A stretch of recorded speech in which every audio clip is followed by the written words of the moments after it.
Philippians 1:19 to 20.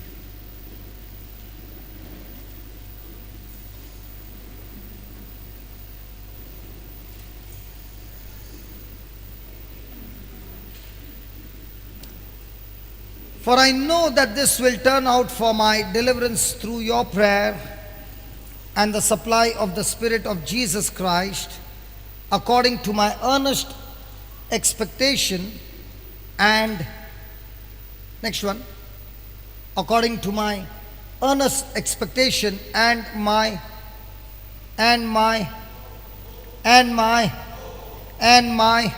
hope, that in nothing I shall be ashamed, but with all boldness as always, so now also Christ will be magnified in my body, whether by life or by death.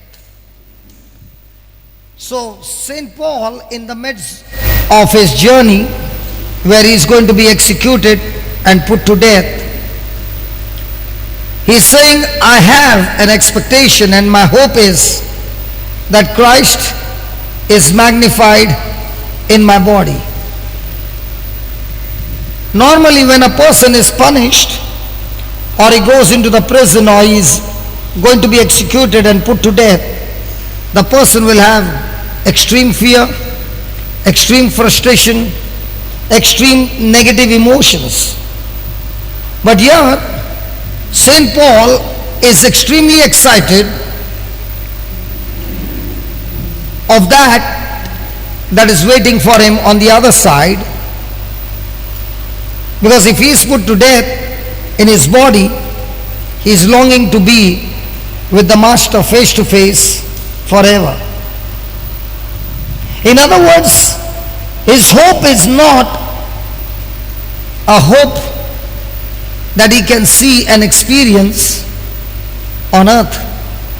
His hope is on that which Jesus has promised him, the crown of life, when he endures all this affliction and reaches the finishing line where he receives heaven as his eternal home.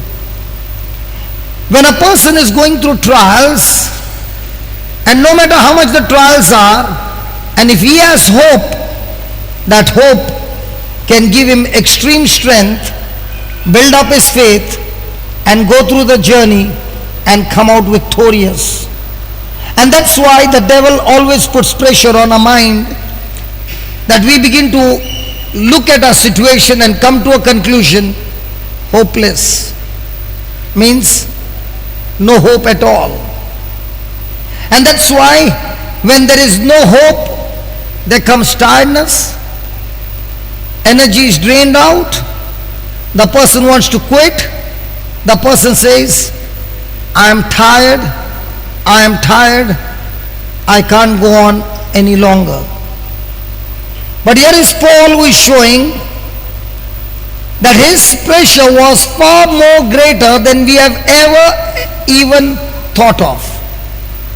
And yet in all this, his hope is in Christ Jesus.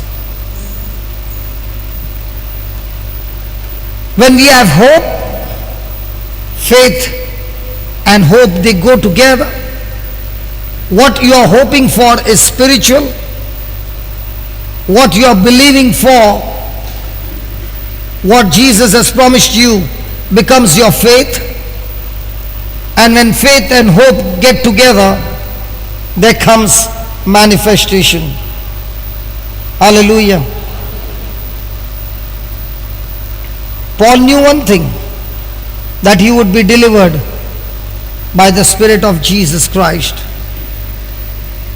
Physically, spiritually. And knowing that deliverance would come from Jesus Christ, he had extreme boldness, extreme courage, and therefore he was able to face that situation with that assurance, confidence that what Jesus said will surely come to pass. So my friend, always remember, faith and hope, they go hand in hand. A person cannot experience a joyful life when his hope is negative.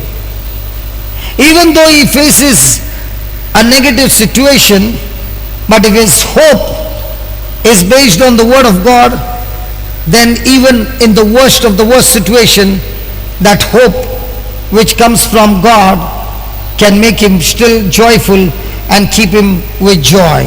Hallelujah. Hallelujah. And that's why God has given us His great and exceeding great and precious promises. And the Bible says through these promises, we are able to escape from the corruption that is in this world.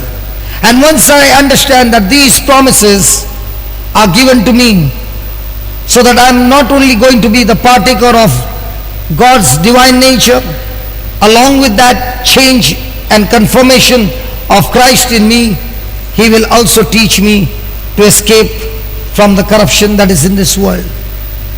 My friend, when we are going through some trials, what is our hope? Is our hope built on what Jesus said? Is our hope built on what God has given in His Word? Where is my hope? The lady with the issue of blood had a hopeless situation. But when she heard about Jesus, from a hopelessness came hope. Abraham had a situation where he was 100 and his wife was 89. He was 99, wife was 89. Hopeless condition, but the Bible says, hoping against hope, he believed. Give me Romans 4:18.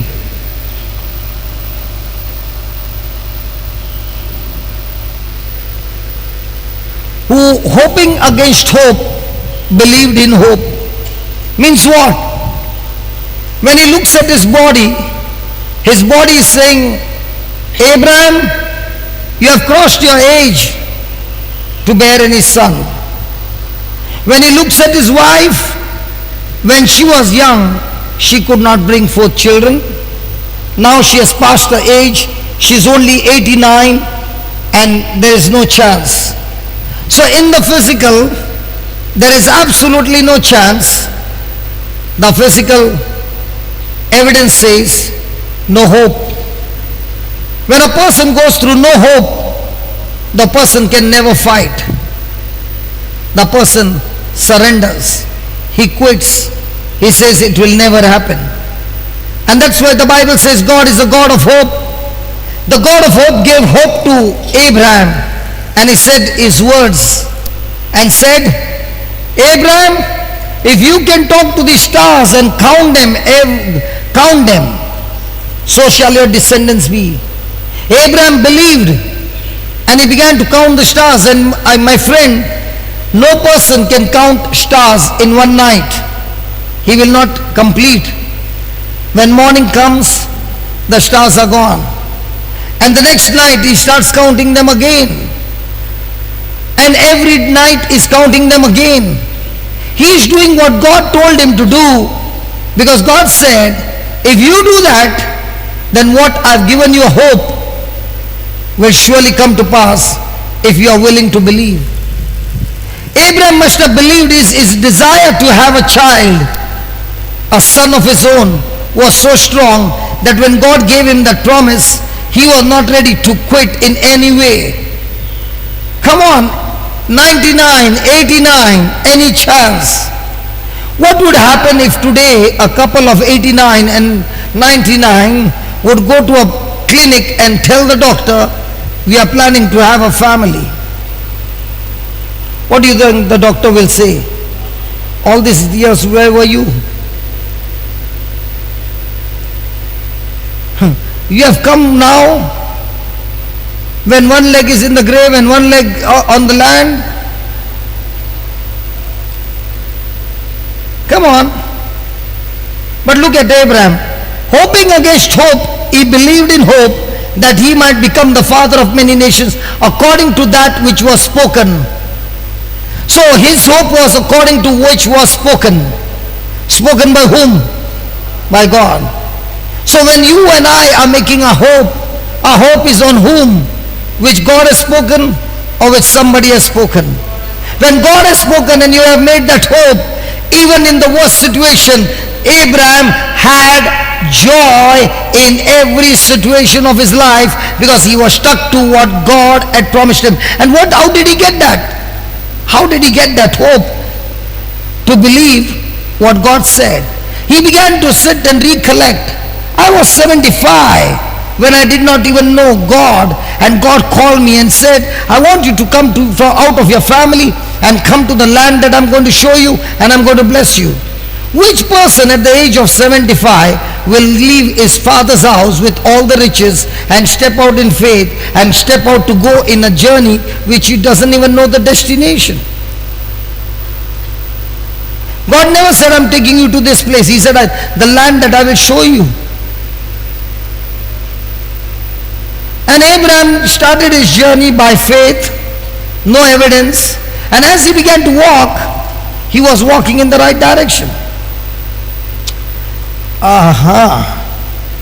Thank you, Jesus. How many of you want to find the right direction? Surely? Okay, let's go to Hebrews chapter 11 and let's see from Abraham, how did he find the right direction? Hebrews chapter 11 verse 8.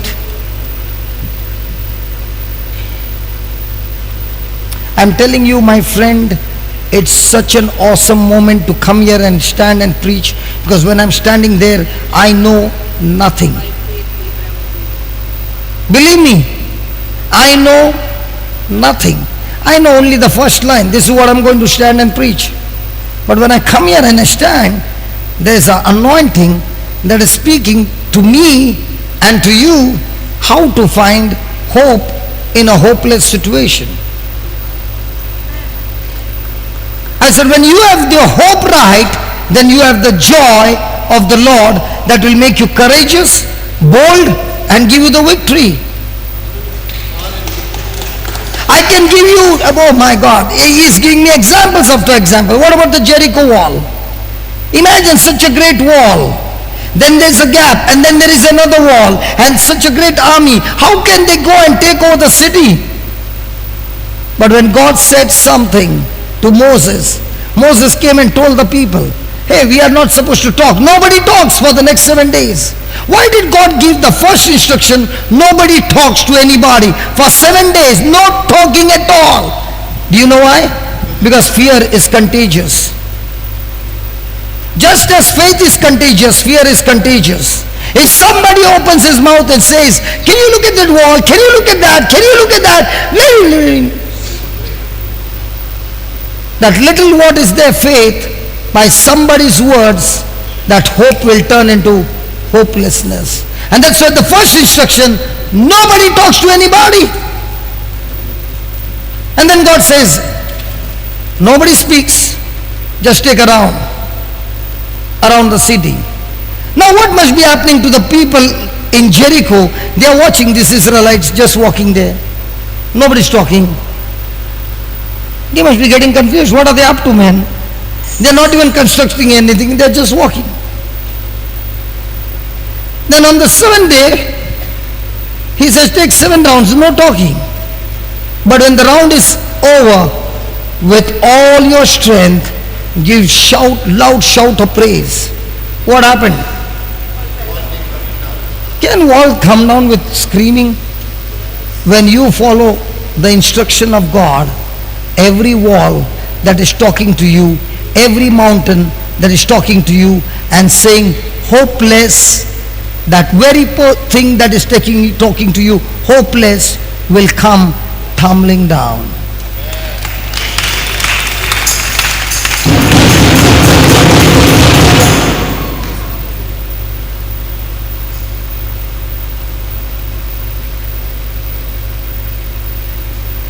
By faith, every time you read the word faith, always remember, there is no physical evidence in your favor. Say that.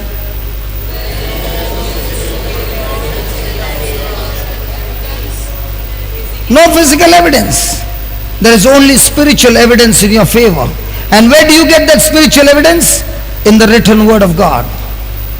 So now, God has spoken to Abraham, and Abraham by faith, when he was called to go out into a place, to go out into a,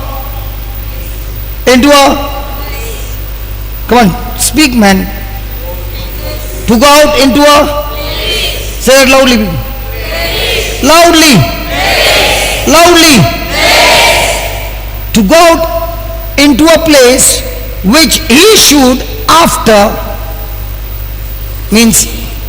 after reaching there, receive that place for an inheritance.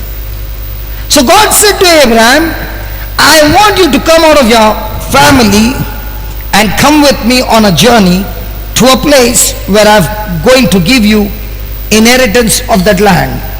Inheritance is something you don't buy, you get it from the family as a gift. Abraham prayed or obeyed? Prayed or obeyed? Abraham obeyed, and he went out not knowing,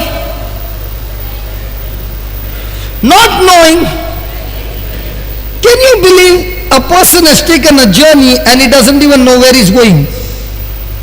And what is his age? His wife?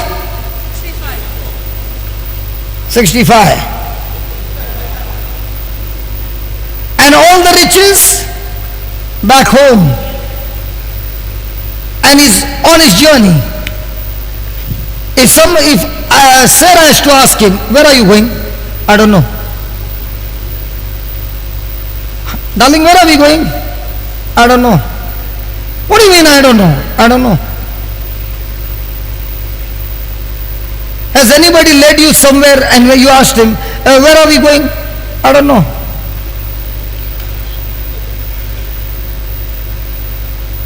I don't know. I don't know. But I'm stepping out in faith what he told me. And when I step out in faith to what he told me, and when I reach to that place, I receive my inheritance. So if I'm in a wrong place, I lost my inheritance. Clear? Hello, is that clear? So, for Abraham, when God asked him to come, did he reach the right place? He reached the right place. That's why even when he landed, he went through the journey. Everywhere God blessed him and blessed him and blessed him and blessed him, that Abraham became the richest man. Now he is recollecting, when I started my journey 75 years back, he helped me here. He blessed me here. He blessed me here. Whatever he said, he did it. Whatever he said, he did it. Whatever he said, he did it. Whatever he said, he did it. Every time I followed him, he did what he said. Now he's saying something extremely big. I'm going to have a baby of my own. If he was faithful year and year and year and year and year, will he not be faithful here?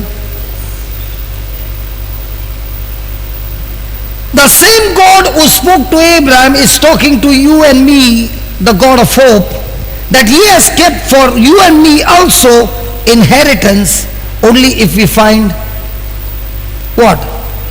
The place. So for every person seated here, there is a place. And our job on this earth is to find that place. So how do we find that place? Frank?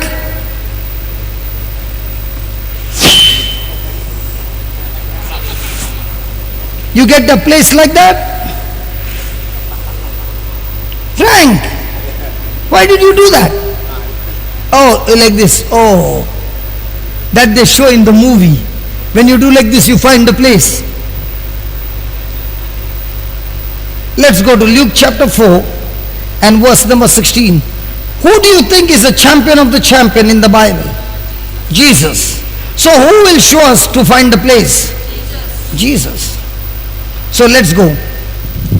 And Jesus came to Nazareth where he had been brought up, and as his custom was, he went into the synagogue on the Sabbath day and stood up to read. 17. And he was delivered unto him the book of the prophet Isaiah. And when Jesus had opened the book, he now the question is, when you open the book, do you find the place? The problem with us is we have never opened the book. That's why we don't know where's the place. So Jesus found the place where it was written about him by the prophet Isaiah 800 years back. Wow. You heard it? Again. They gave him the book of the prophet Isaiah. And for the prophet Isaiah, God had given him the prophecy that the Son of God would come, the Messiah, and these would be his signs, what he would be doing. And that is what the prophet Isaiah said. So Jesus turned those pages because he had already learned the scriptures. Hey, Jesus had to learn the scriptures. It did not come download, Father, done. No, he had to learn the scriptures like you and me. So after learning the scripture like you and me, he knew where it was written about him, and he opened the book and found the place where it was written, the Spirit of the Lord is upon me, because he has anointed me to preach the gospel to the poor. He has sent me to heal the brokenhearted, to preach deliverance to the captives, and recover your sight to the blind, to set at liberty them that are bruised, to preach the acceptable year of the Lord. Now this is what the prophet Isaiah 61 says, 61 1 and 2. Now look at the 20th verse. And Jesus closed the book, and he gave it again to the minister and sat down. And the eyes of all of them that were in the synagogue were fastened on him. In other words, when Jesus must have read that scripture, he must have read in such a way that that scripture is talking about him. And the people who heard him proclaim that word from the book of prophet Isaiah, their eyes must have been fixed on him. What is he up to? And Jesus then speaks, 21. And he began to say to them, this day is the scripture fulfilled in your ears. In other words, till now the prophet had spoken the word, but till now the Messiah had not taken that word and proclaimed it public, believing in faith. But now the time has come that he openly spoke that scripture and said, what you just read is all about me. 22. And all bare him witness and wondered at the gracious words which proceed out of his mouth. And they said, is not this Joseph's son? So were they willing to believe? They were looking at Jesus in the physical, a carpenter's son. Jesus was looking at the scripture that spoke about him in the spiritual term, in the spiritual realm. So now his hope is fixed. I'm on a mission, and my mission is 18, and my mission is first of all to preach the gospel to the poor. And as I'm preaching the gospel to the poor, the people who come, I'm supposed to set the captives free. I'm supposed to give sight to the blind. I'm there to set the oppressed and the depressed and the bruised free. And I'm also supposed to proclaim the year of the Lord's favor.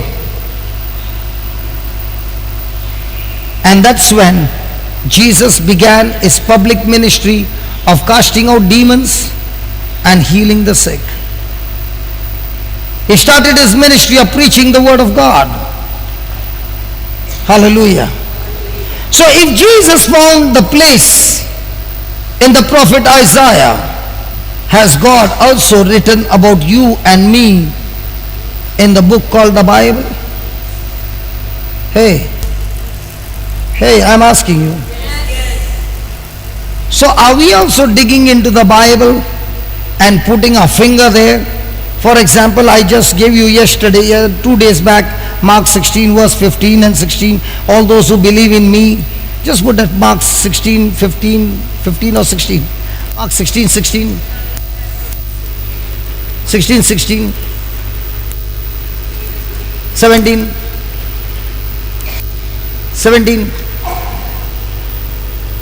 These signs will follow them that believe in him, Jesus. Is it saying only the preacher? I don't know about you. 19 years back, I found a place where it was written about me. At 5 o'clock in the evening, when I read that scripture for the first time, and I was crying when I read it, it said, in my name they shall cast out demons. 5 o'clock in the evening, and I began to weep, and I said, God, if this scripture is true, I want this scripture to operate in my life. I found a place, and in 3 days a lady was delivered from demonic spirit, and I did not even know how to do the deliverance. I did not know anything, but I had found the place, and in that place the Holy Spirit began to teach me. I found my inheritance. I did not sweat it, I did not work for it, I did not earn it. I received it as a gift of God by believing my inheritance.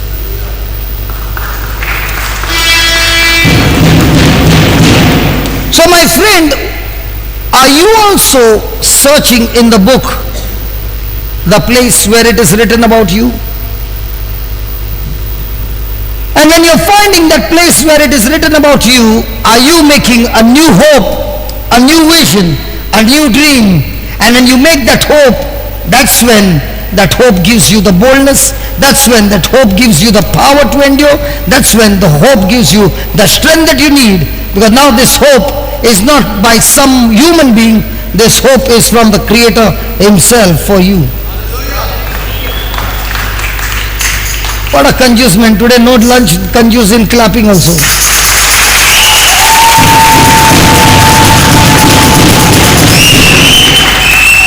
Because our clapping is mostly not on spiritual things, on physical things. Hey brother, you are talking about inheritance. It's only a document. Let it first manifest, then I will clap. People of faith, they don't clap when the manifestation takes place. They start clapping the day they find the place.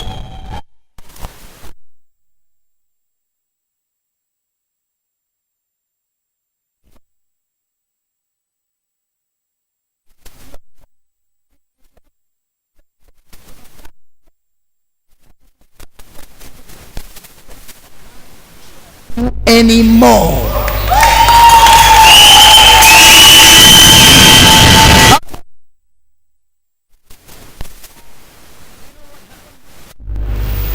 I found my place, the first scripture of my life, where I digged into the Bible and found the Spirit of the Lord is upon me. My God himself has anointed me. From that scripture came the gift of preaching. From that scripture came the power to set the captives free. From that scripture came to declare sight to the blind, spiritually, physically, any kind. From that came the power to set the oppressed, depressed, suicidal free. And from there came the power to release the anointing of God's favor in people's life. Through that one scripture, I not only got that inheritance in my life, I began to release it in everybody's life from the place.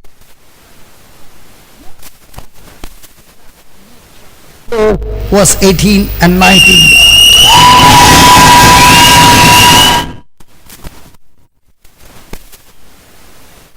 Thank you, Lord. Give me 2 Corinthians 2:14. 2 Corinthians 2:14. I'm giving you hope, how to make hope in a hopeless situation. Now thanks be unto God who sometimes, sometime, sometime, sometime, sometime.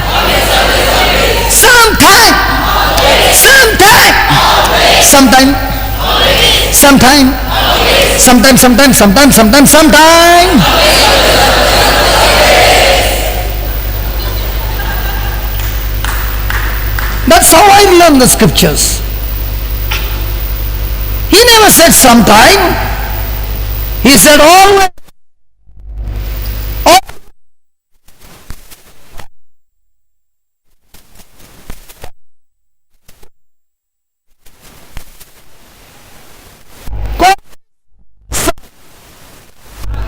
Some.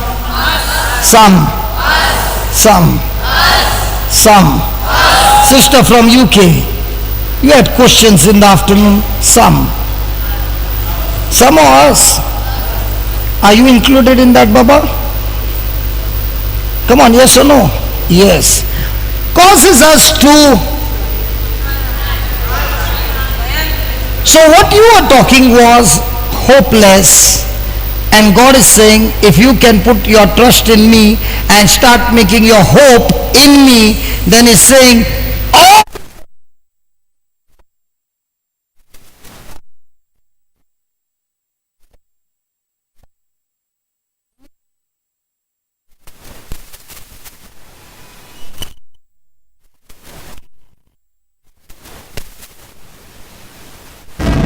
say that.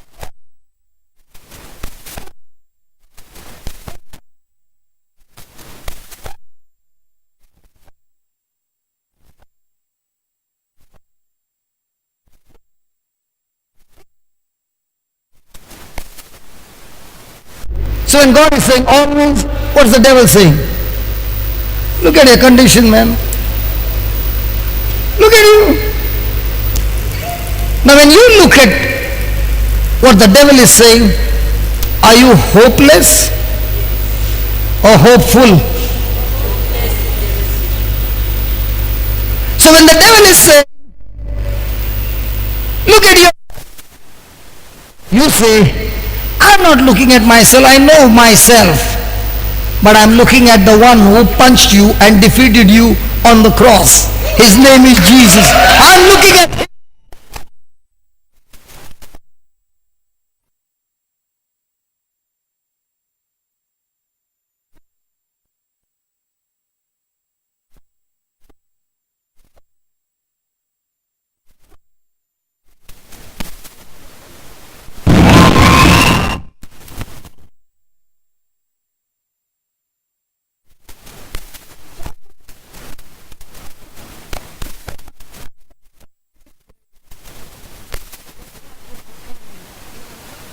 This battle is going to end with a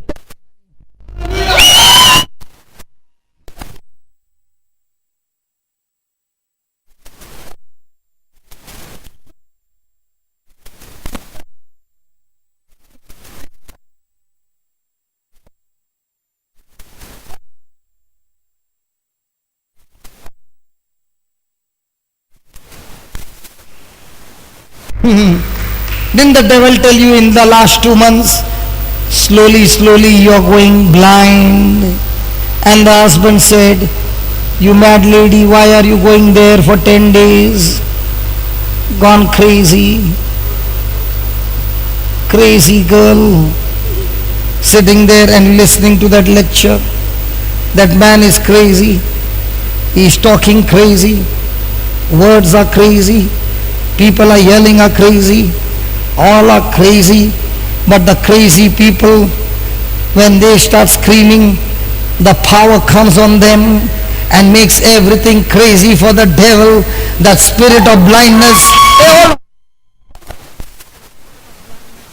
that came to you, torturing you for 2 months, doing your life crazy. When the power of God came, He took that craziness away and opened your eyes. But before He could open your eyes, He put you to sleep like Adam. And when you slept in His arms, you enjoyed the sleep. And when you woke up, like Adam woke up and he saw Eve, and he said, God, you are so wonderful. In the same way, He put you to sleep, and you slept and slept. We went for dinner and you kept on sleeping, and when you woke up and you saw everything clear, you said, God.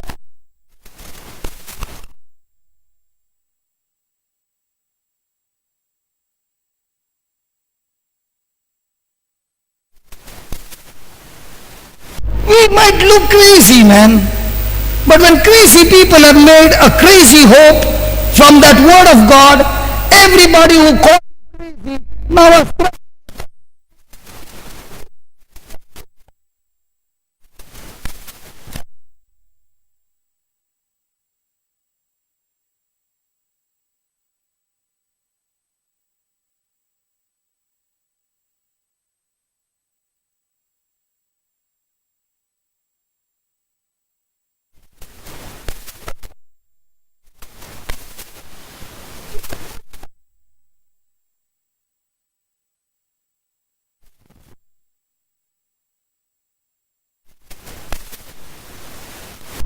That's what He's saying.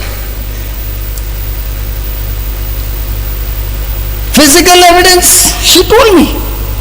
They told me I'm going blind. And when she came and said that, I said, tonight before you go to sleep, your eyes will be open. And thank God she believed.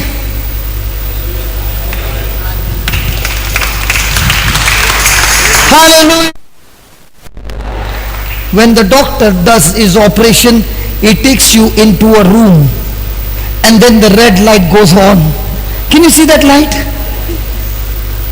Every time you see that light on, showing God's operation going on here.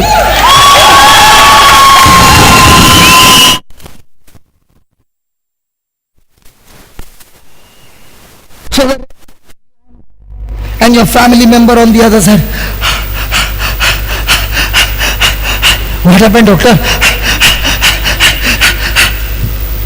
And then they will bring you out with all white cloth here, white cloth here. And then they will give you one dark glasses and all this. But when Jesus does the job, He does it in front of everybody. Yes, the red light is on, but in front of everybody, and no payment, nothing. And it is so smooth.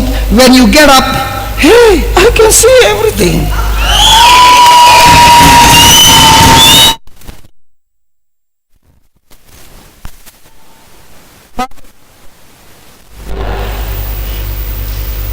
Do you have hope now? Or are you still hopeless? And when a person has hope, and if he can keep that hope brings joy. When a person has hope, he can fight. Soldiers, even when sometimes you are in a position where you know that there is no supply coming in, will the commanding officer tell you that there is no supply coming in? He will never say. He'll say it's on the way.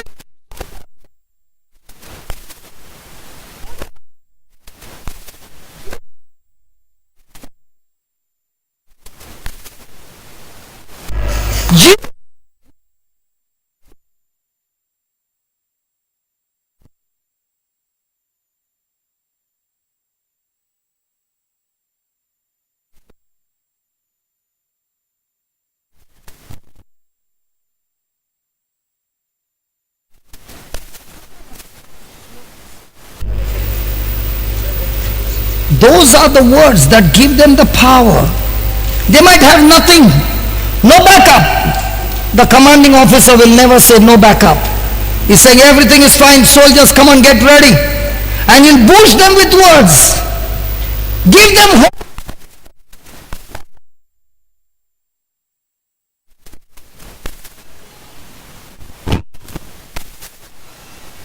And the soldiers believe. The soldiers believe. And that believing, sometimes they are extremely weak compared to the army. But the boldness and the courage that comes and they start firing, the enemy on the other side begins to get deceived, and a small troops with boldness and courage can take a big army and come back. Is it right? I like to sit with him. Every break I keep asking him different stories. And every time he's telling me stories, something happens. You should always sit with some people who are bold. Don't sit with chickens. You will start doing cock, cock, cock, cock, cock, cock. Sit with some eagles, man.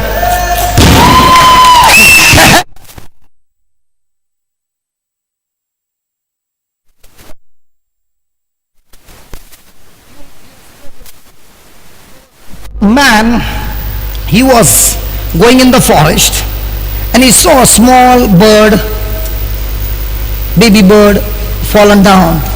He brought it home and he began to feed. The baby bird began to eat a little. Then he did one thing, he took it and put it along with the chickens. So all the chicks, the mother hen, kar, kar, kar, kar, kar, kar, kar, kar. So what did the chicks do? They saw their mother, they did this. What did this bird do? The same. Weeks went by, months went by, all the other chicks did cock, cock, cock, cock, cock. This one is trying, nothing is happening. So one day, the bird looked up in the sky and saw an eagle. And looking with that desire, not knowing what was happening, he spread his wings. The moment he spread his wings, the big cocks came. He got so scared, he put his wings inside. When night came, everybody was sleeping. But that bird could not sleep, because he had seen something wonderful that he had never seen before. He was so attracted to it that at night he was imitating. He could not sleep, but at night imitating. Every night. During the day,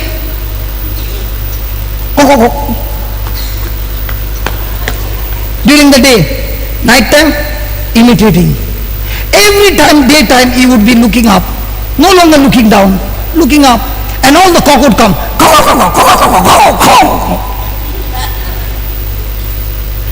He began to practice at night. He found himself lifting up. Wow! He did it for many days. One day, right in the middle of everybody, he saw the eagle again. He put his wings out and the big cocks came. He looked at them, gave a wink, smiled and flapped his wings and flew off. Do you know who the baby was? An eaglet. God created us to be eagles and we are eaglets. The problem is we are growing in this world with chickens and we have been imitating chickens, and that's why scratching everywhere.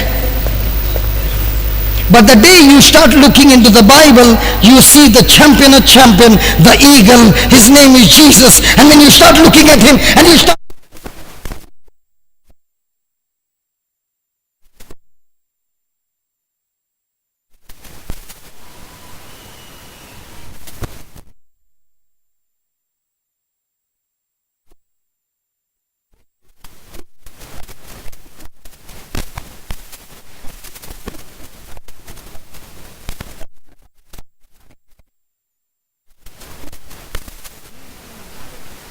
on doing and keep on doing. He will teach you how to flap your wings, and when you start flapping your wings, you go to Sri Lanka, you go to Dubai, you go here, you go there, because now you are no longer in the chicken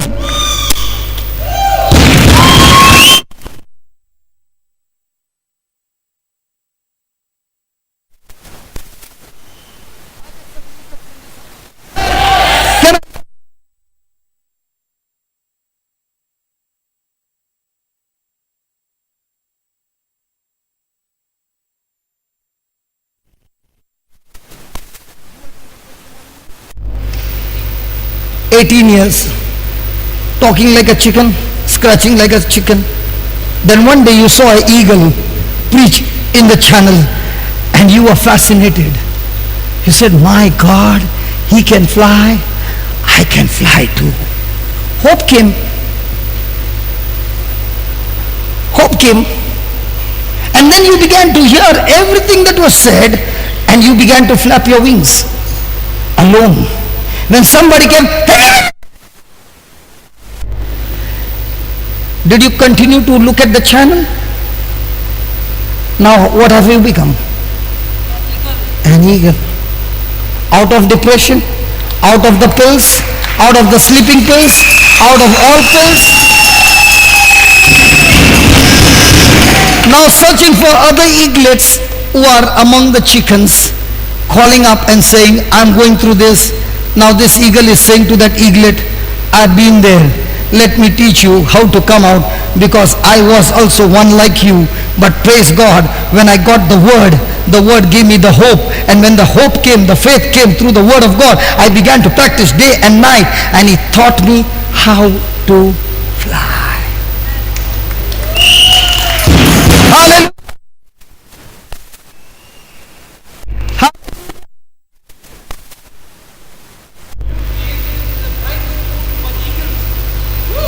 Say that again.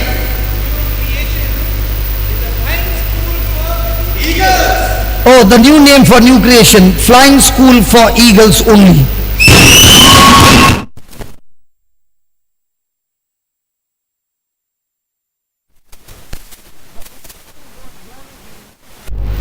God put a DNA in you and called you an eagle. But you and I are still eaglet in many areas, and we got to learn to fly each area. Then we will be flying like eagles in every area. And the champion, the trainer, his name is Jesus. You know, when you get a coach who is the champion of champion, who has never been defeated, you get the best training from him. Come on. He disciplines you, he instructs you, he teaches you, he puts pressure on you. But when his training has finished his course, even halfway, you stand and you look like an eagle. No longer talking like a chicken. Hi, eagle. Hi. That's how eagles say. Hi. Hallelujah. Hallelujah. Can you talk to yourself? I'm an eagle. I have to renew my mind. And I shall fly like an eagle. Frank, how many years you were a chicken? 52. And how many years the chicken took drugs? 38 years. The chicken was all the time drugged. And that chicken was brought by the sister over here for a 10 days retreat. In 10 days, God turned you from a chicken to an eagle.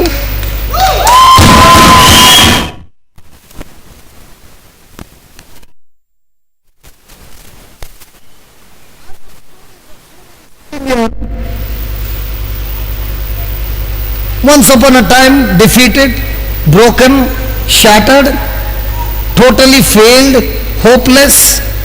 But thank God for the flying school of eagles. I said, thank God.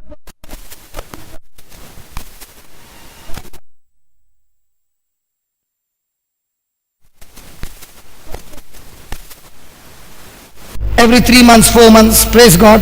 And small crash courses every month and every Sunday, praise God. Hallelujah. Where's Mama gone? Mama is there. Mama, how many years you were chicken?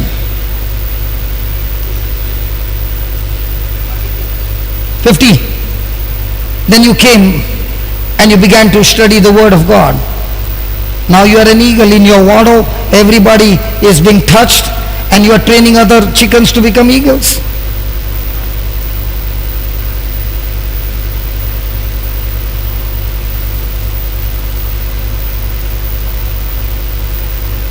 What God has for us is beyond our imagination. All that He wants from us is only one thing. Are we willing to submit to Him? That was the key. When the eaglet saw that eagle, never got his eyes off it.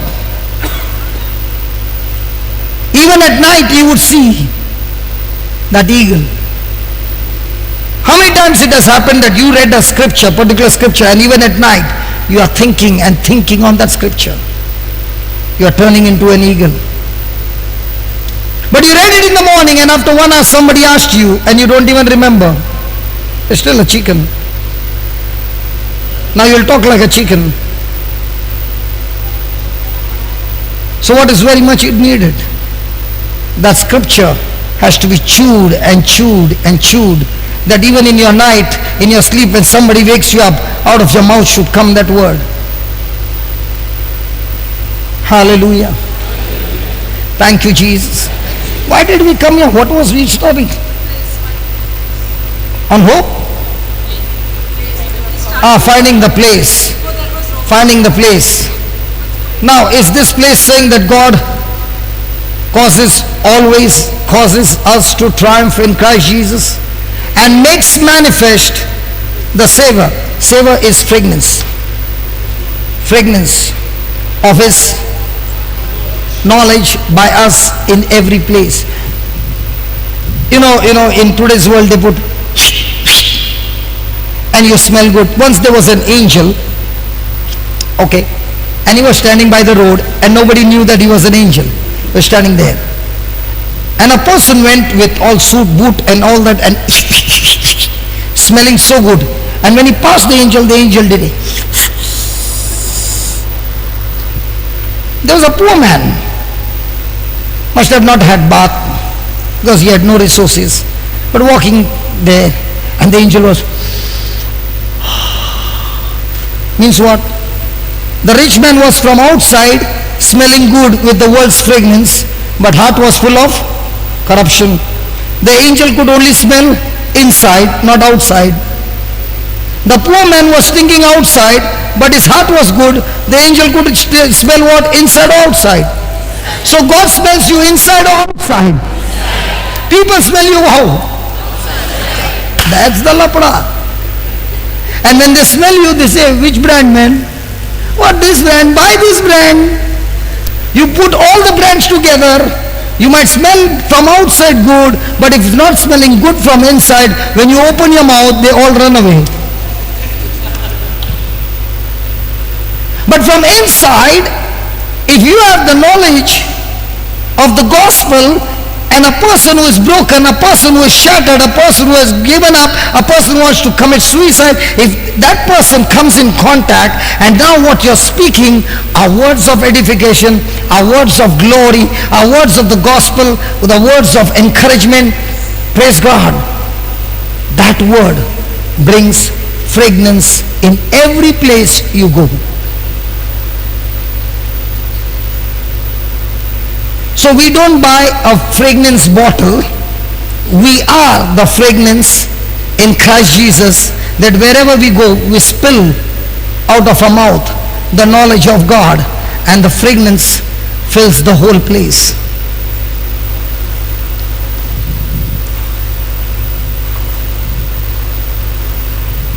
Tell your neighbor, how come you smell so good now? When you came the first day, it was different. In 4 days you smell good, man. Hey, can you tell your neighbor, after 4 days you smell good. The first day you were stinking. Now I know how that good fragrance is coming. From inside there is a change taking place. The first day when you came, you put some perfume on the outside, it was still stinking from inside. But this 3-4 days of washing with the Word of God, the soap called the Word of God, everything, dirt has gone and you smell so good. You smell so good. Hello, you smell. Thank you, Jesus. Please write down.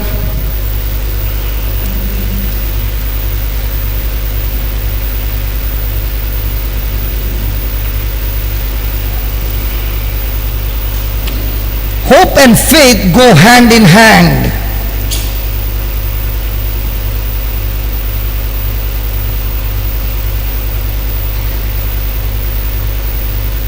You got to have hope. You got to have hope to cope. You have to have hope to cope. C-O-P-E. Paul knew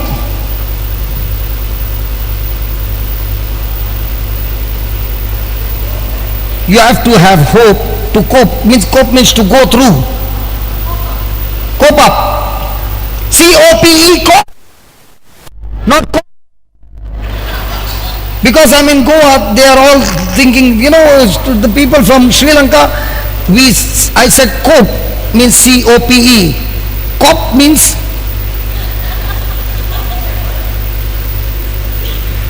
so please don't write cop.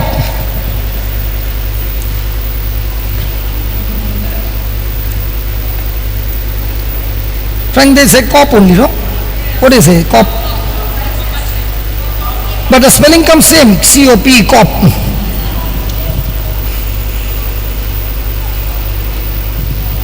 God has given us promise.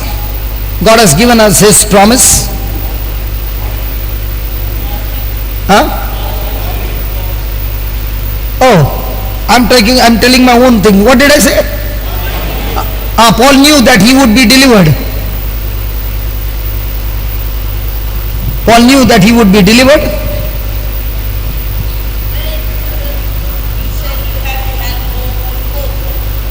Hope to cope.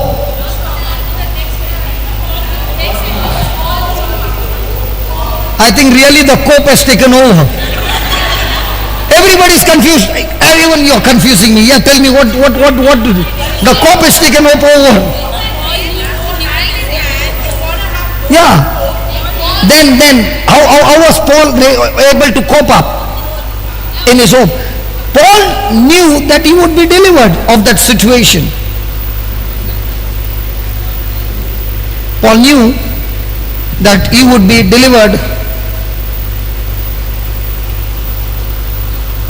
and because of this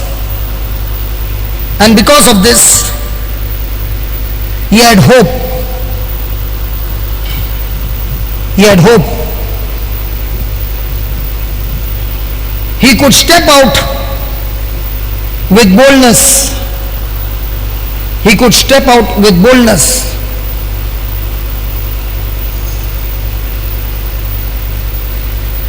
God has given us His promises.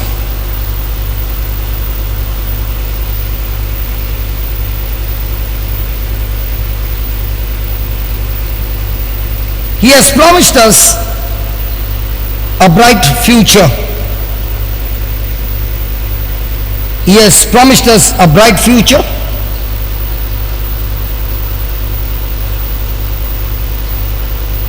Our life with Him for all eternity.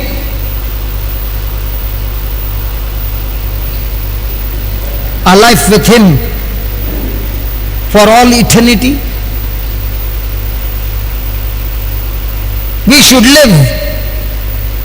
live in that hope.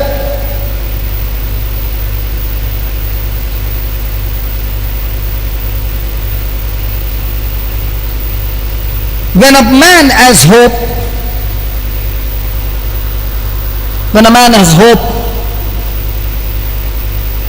he can handle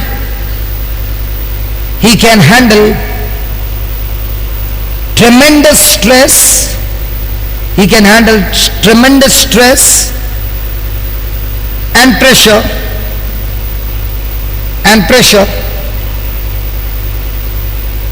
as long as he has hope.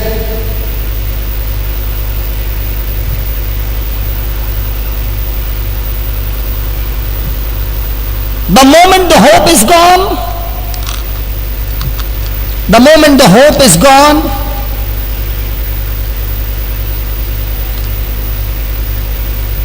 he is doomed.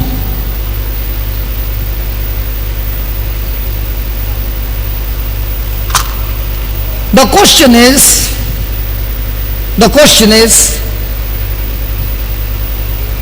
Where do I get my hope? Where do I get my hope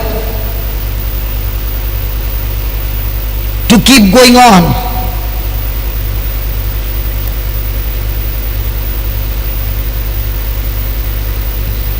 Is that source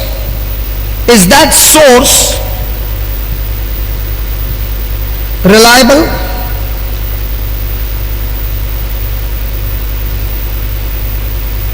We as Christians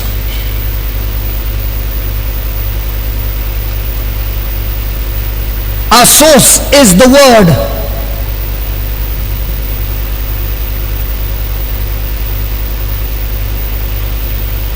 And therefore, more than any other people, we should be people of hope. We should be people of hope.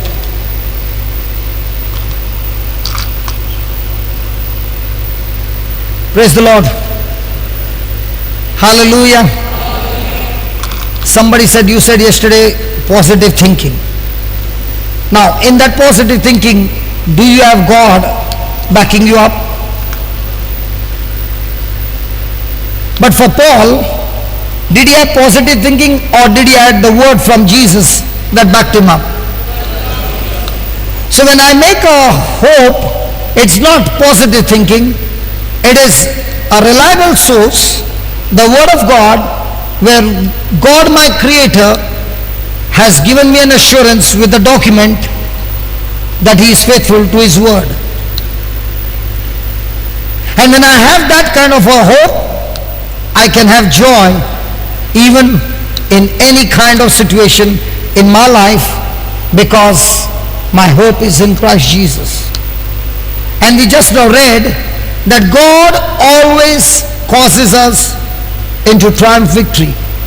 And not only causes us into triumph victory, before the victory comes, He is going to bring so much of knowledge of Himself in us, a relationship in us, that now when we are come out of our situation victorious, we will never ever be the same again. He has changed us inside out, and now that change that has taken place inside out, wherever we go, we want to go and share our testimony, and that becomes a fragrance of heaven in every place we go. And when people get the taste of that fragrance, they too are attracted to it, and now you are spreading the gospel. Even though your situation is bad, you are still doing it.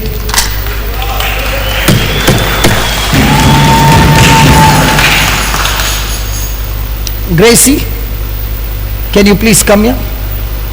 Can I call some soldiers? Yes. Hello, can I call some soldiers? Yes. I wanted to prove to you that sweet fragrance. Husband, can I take? No problem.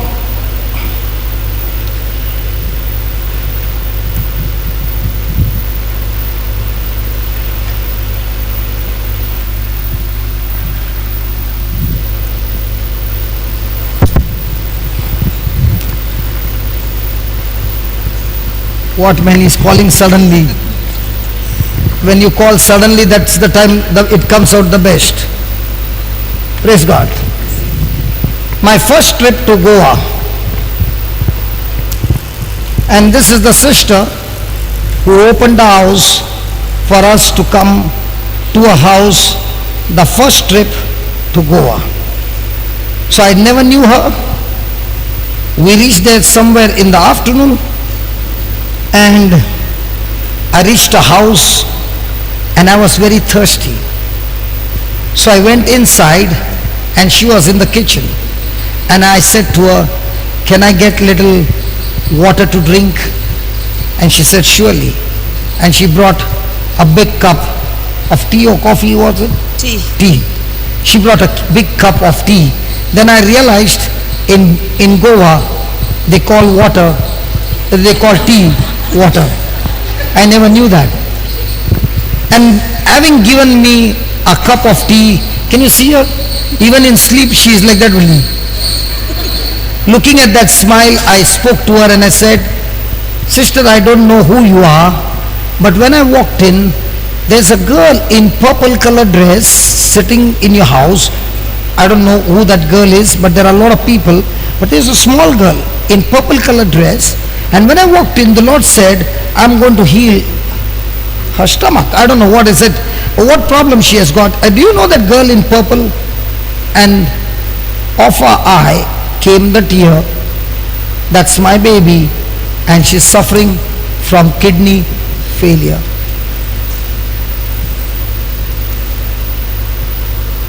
Now you can continue from there. I want you to share more on the kidney, when baby got her kidney healed, and how the devil kept taking her to the hospital, kidney again failing, again healed, again failing, again healed. And one day you asked me, "Brother, why is this happening?" And I gave you the solution. You remember? Yes. I want you to share, because that's the one. Always calls us in triumph, victory in Christ, and makes us manifest the fragrance. So I want you to stress on that fragrance. Go ahead. Praise the Lord. My daughter was very Yeah, very small. good. Very nice. You talk like that only.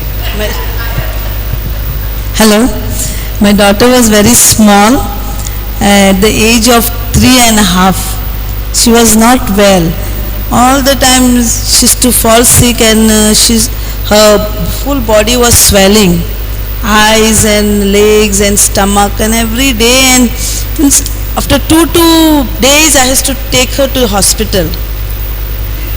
After many days, then brother came to my house. Then he told that a girl is there she is not well and God is touching her. So I was feeling at last like God is touching her. And we were still then, every now and then we used to go to hospital.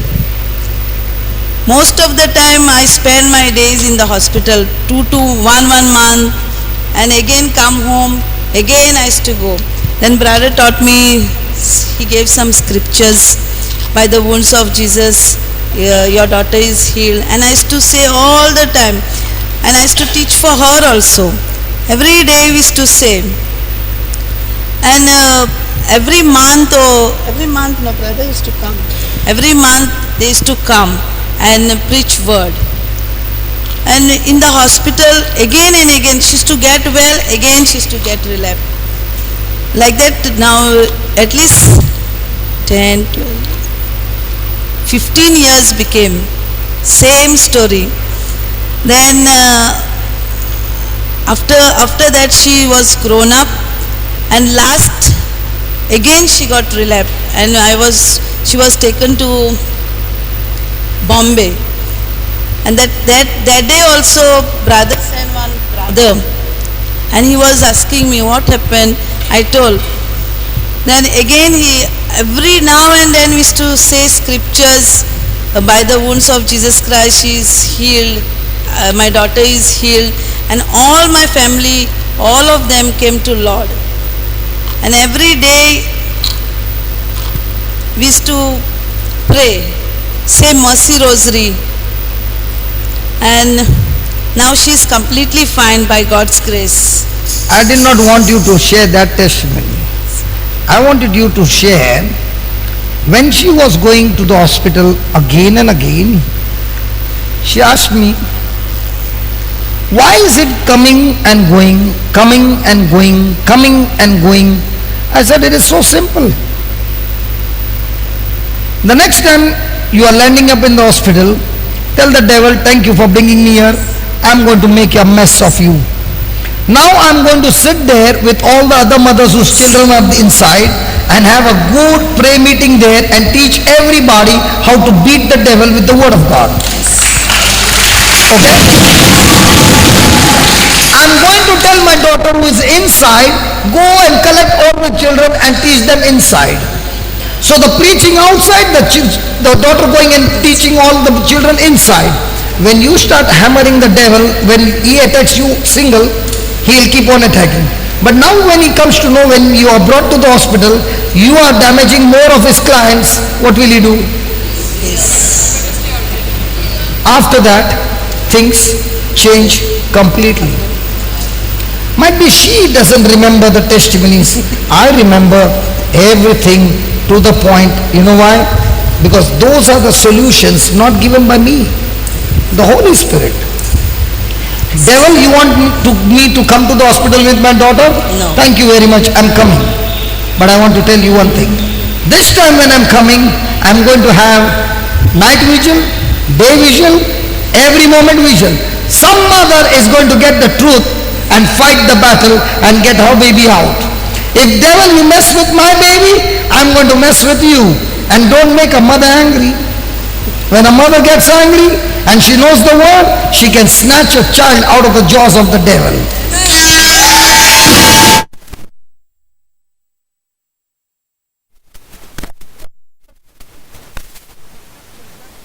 The devil keeps on slapping them and the mother doesn't know what's happening. But if we mothers can go to the hospital and teach those who are there sitting and crying and start giving notes and start teaching them, I tell you, there will be revival in Goa, revival everywhere. When my loved one is in the to be in the hospital, the moment my loved one gets discharged, why should I go there? Tell me, who is going to receive the gospel? The person in trouble or the person not in trouble? Person in trouble. So where do you find the best clients? In the church or in the hospital? In the hospital. So where are you trying? Hospital. I remember we were taken, thank you very much. Wanted to say something more? She's saying, thank God, really. Hallelujah. I remember there was one person whose mother was in Nimans hospital. Nimans is where people have got mind problem. So we got a chance to enter in because you don't get a chance to go inside. So for this brother, the whole team went and we had about 20-25 minutes. And I said, 2 people are going to the mother. Rest all are dispersing in different places, different rooms. And nobody knows anybody. Is that clear? Yes. We go into every room. We had a small, like a visiting card with the scriptures written on it, on the healings, and a small prayer of Jesus. Give it to that person and say it day and night. You are surely going to get healed. To every person. And teach them to pray. We did our job in 20 minutes, we got out, and then we never got the permission to go in because they came to know what we did. 2 years later on, this was in Bangalore, 2 years later on, I was preaching in Chennai. And a man comes to me and says, doing like this. I said, what happened? You know me? I said, no. Do you know me? I said, no. You don't know me? I said, no. You had come to meet me. Where? Nimans. Tell me. I remember I'd come to meet in Nimans. What happened? You gave me that? No. It's in my purse. I'm saying it every day. I came out of all my problems, no medicine, I'm absolutely clean.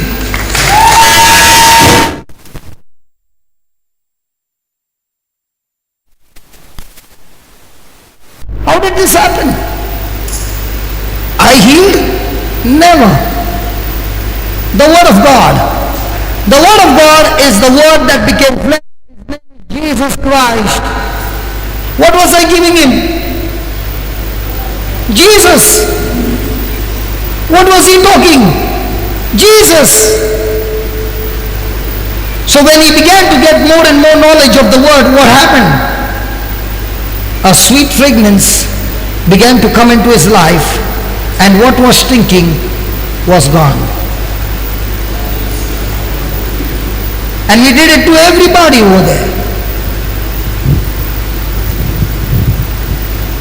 Thank you, Jesus. Praise the Lord. I'm told that the fasting is extended till dinner time.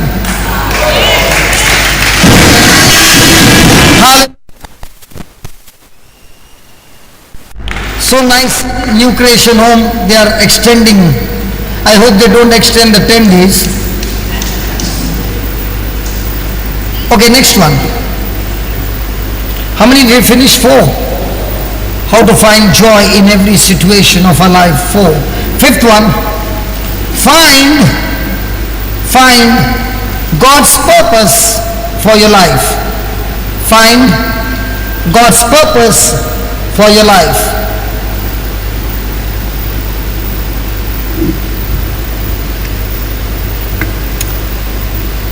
We finished up till what scripture? Philippians 1? 20? We finished up till 20. Okay, give me 21.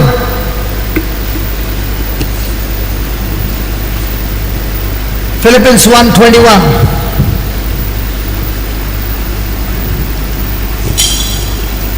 For me, to live is Christ, and to die is gain.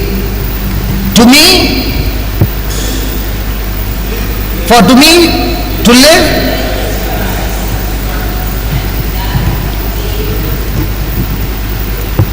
So what was Paul's purpose in life?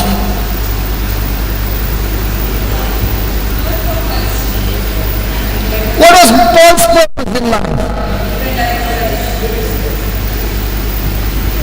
To live for Christ. What is your purpose in life? Husband, children, money.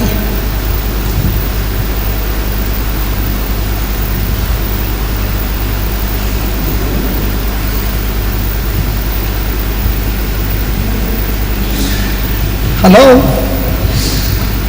What's your purpose, Frank?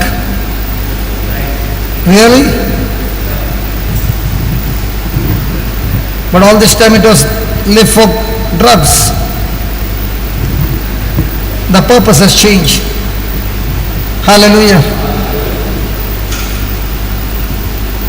Are you sure about your purpose in life? And when you are not sure about your purpose in life, you don't know what to do with your resources as well. You don't know what to do with your gifts as well.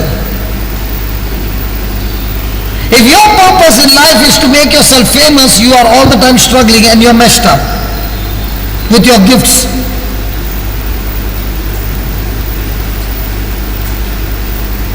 Frank, you are writing a lot of songs, no? You can write those songs to make yourself famous, you will be messed up. You can write the same songs with no name on it, only for Christ. Now your life will be in glory. That's why I never like to put my name on that CD. Who cares for the name? Anyway, I have not preached it. The Holy Ghost has preached it. Because our names are crucified on the cross long time back. And that's what Paul said. My purpose in life is not to make my own name and fame and status and all that. That's cow dung, he says. My purpose in life is to glorify my Lord and Master, Jesus. Now nobody clap. No, don't clap, don't clap. Because so many of them fainted.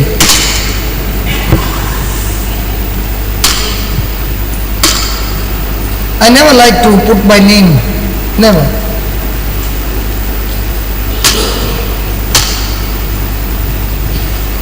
Because when you listen to that CD, one thing is sure, I'm not the one who preached it. That knowledge which is coming out is not mine, absolutely not mine. It's of the Lord. And because it's of the Lord, it's always free. If it was mine, I would have charged you. Because it's of the Lord, it's free. So what's your purpose in life? And if you don't have a purpose in life, and if your purpose is your own self, I'll tell you, you can have all the riches in the world, but you're still empty. Because God created man for love. When you find your purpose in Christ Jesus, that's when what God had created us for becomes perfect. God wants us to be His lovey all throughout our life. And lovey means the ones who receives from God. And that lovey then becomes a lover to pour what he has received from God in the lives of others. He becomes the lover. And when God calls himself a lover, he does not ask anything in exchange for what he's giving. So when you become God's lovey, you become people's lover, where you're giving and not asking anything in exchange for what you're giving. Then your life becomes a purpose for Christ.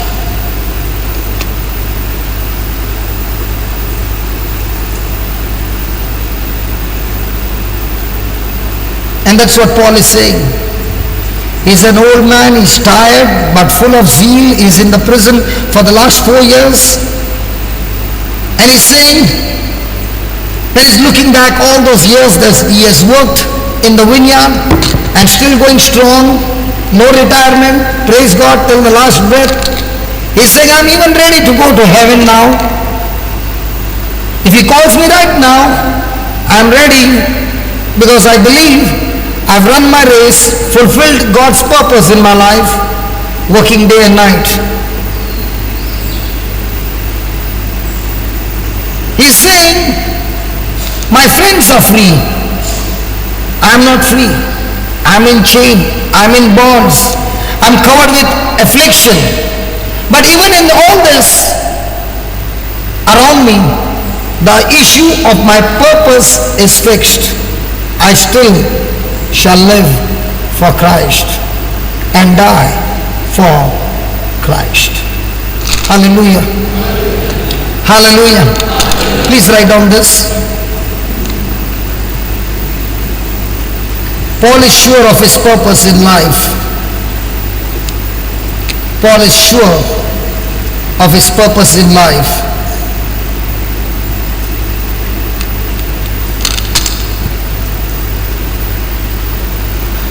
Paul is not suicidal. Paul is not suicidal.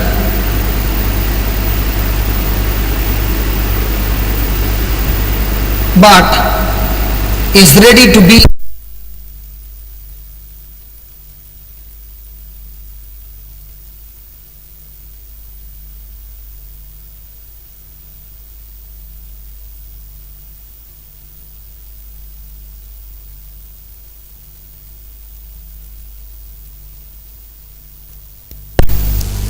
Yeah, it's come. It's come, it's come. It's come, Baba. He is not afraid of dying. He is not afraid of dying.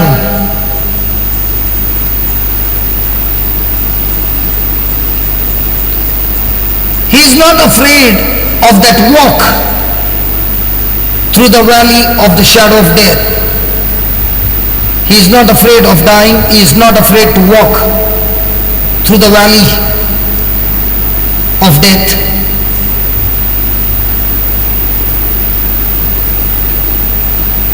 Paul is saying here, death is the doorway, death is the doorway to better things.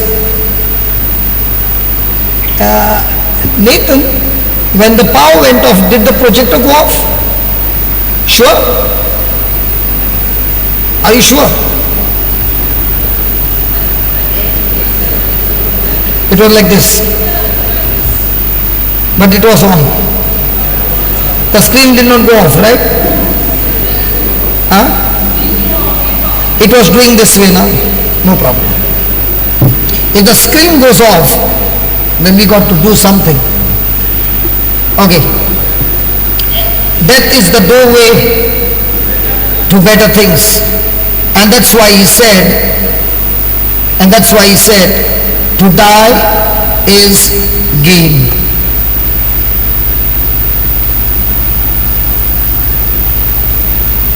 But when I'm alive, here on earth, I have a purpose for living.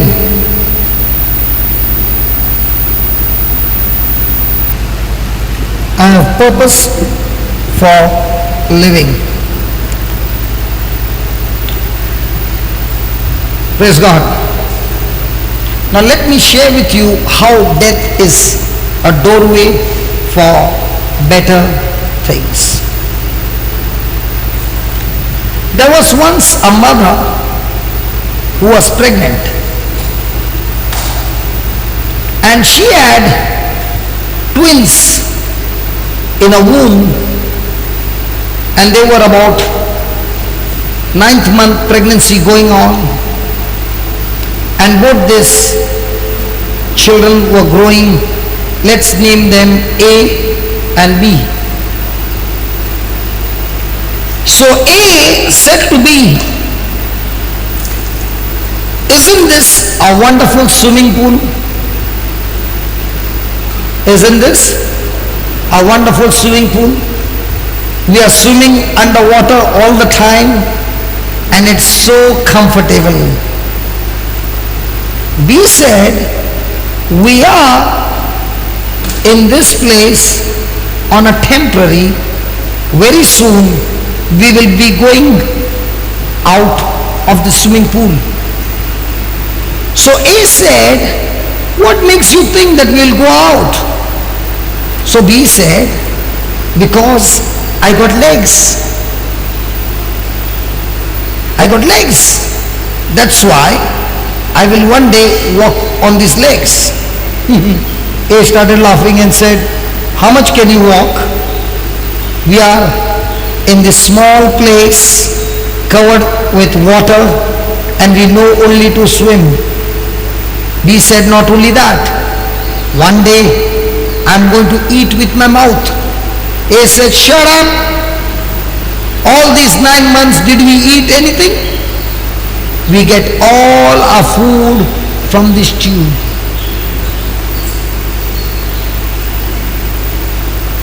So we are going to be here forever. B said, "One day we are going to meet a mother."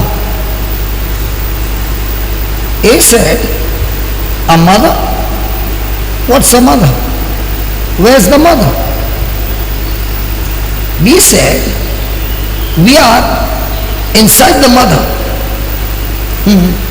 A said, "If we are inside the mother, why can't I see the mother?" B said, "We are not only inside the mother loves us, and if you pay attention, you can hear a voice saying, 'I love you, my baby.'" So A says, "How do I hear?" Be silent and concentrate. So A,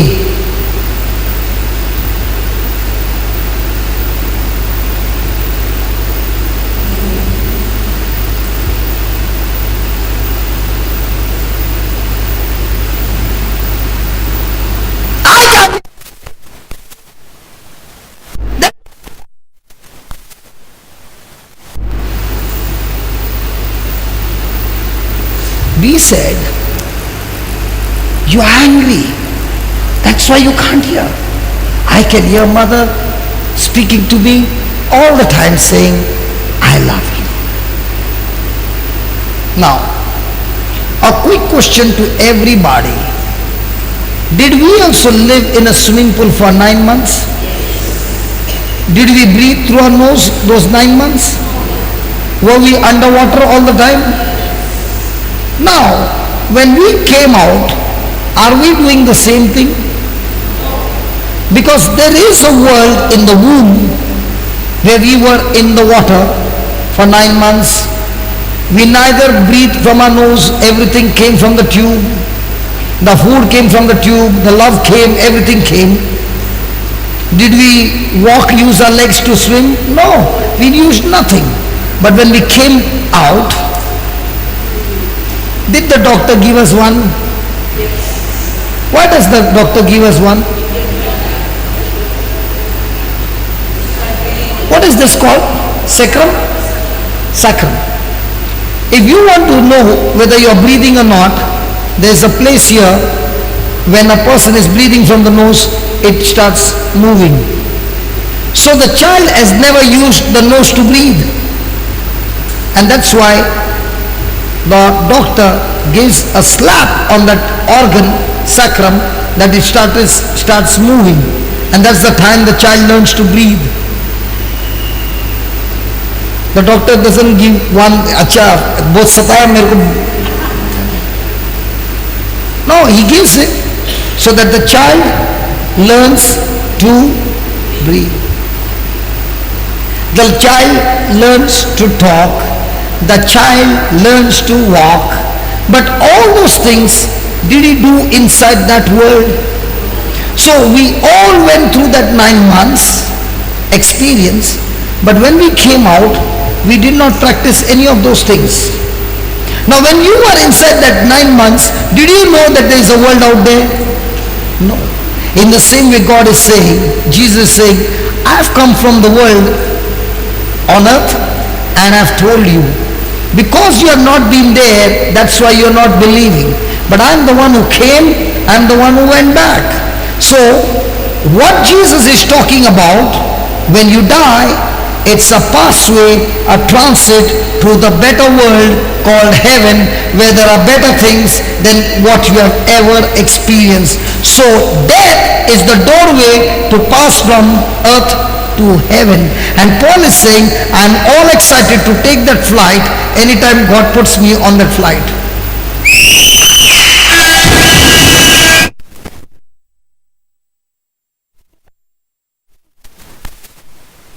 That when death is approaching, I'm going to go on a flight to heaven because I've made Jesus my Lord and I've been following Him. I can make Jesus my Lord and be the Lord of my life the whole life. That means with words I've said, Jesus is my Lord, but all my decisions were my own of all the world. That's why Jesus said, you shall know the tree by its fruit. So when I say Jesus Christ is my Lord and all the fruits are from the hell, that means Jesus is saying, you are never grafted in me, you are grafted in the devil. You take your flight to hell. So if a person has got unforgiveness, which flight is taking? Can we just close eyes? There are many who have unforgiveness.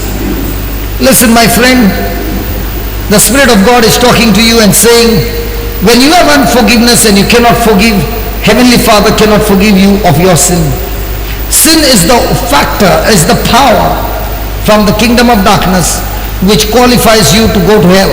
And if that sin is not dealt with by God, then 100% your death will be a misery, because you will never ever see your loved ones again.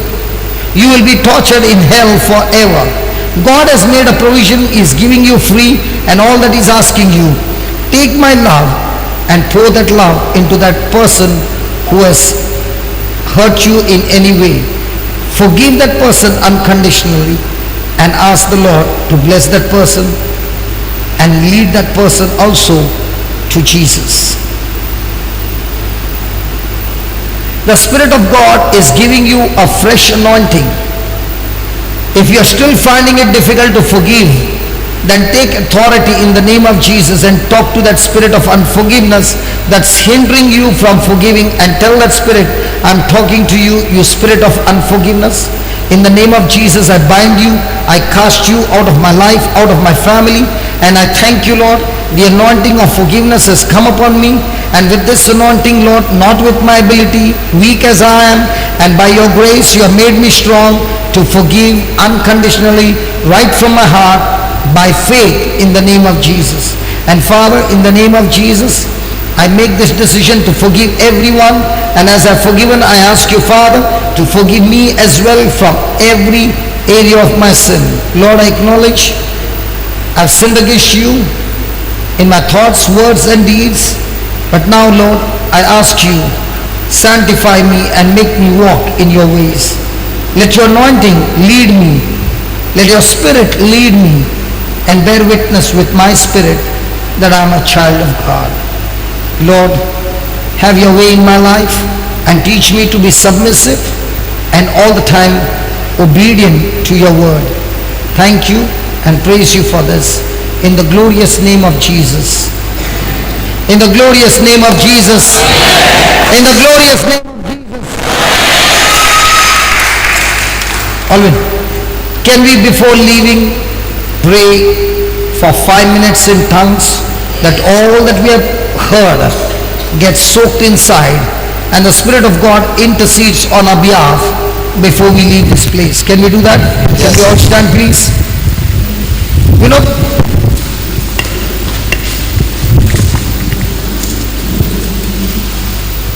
hey, Baba.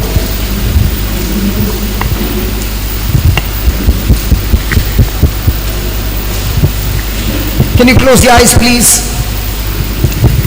Just for 5 minutes. Hallelujah, hallelujah.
Your tongue is still on fire.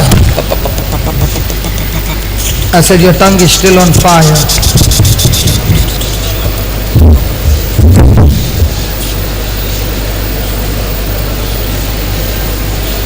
To live is for Jesus Christ, and to die is gain. Just put that.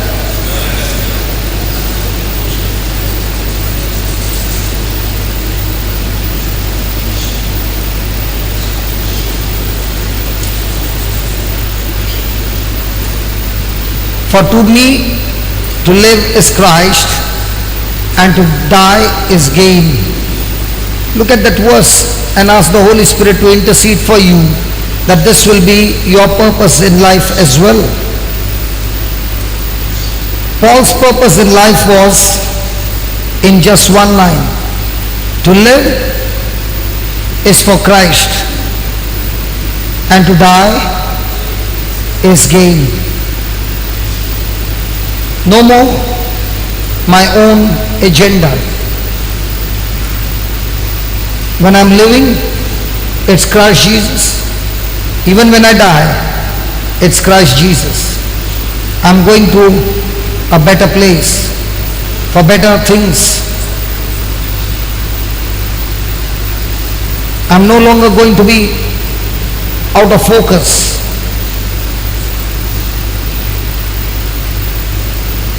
My purpose is not going to distract me and take me away from God's purpose. So Spirit of God, help me to be fixed on the purpose that you have for me. Spirit of God, burn in my bones, burn in my flesh, burn in my body, burn in my mind, every part of me, that every part of me worships you. Every part of me just follows you. Let this be the purpose of my life. Like Paul, when hardship comes, trials come, troubles come, Lord, let me never quit, let me never go out of the track. Let me be fixed on you.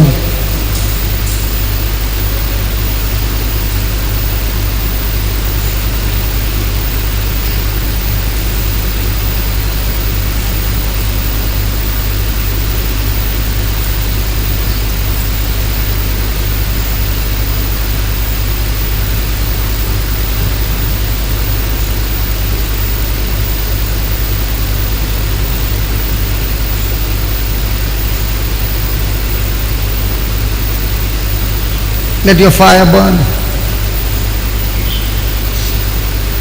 Let your fire burn.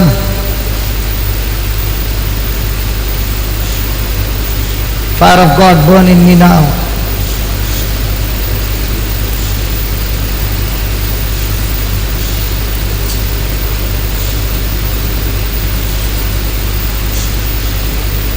Thank you, Jesus. Thank you, Jesus.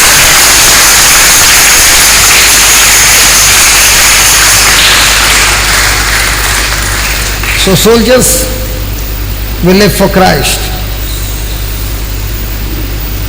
And dying is to gain. Gain not the corrupted things, incorruptible, better things waiting for us in heaven. Praise God. So we break down for tea and we come back by 5:15, 45 minutes, 5:15.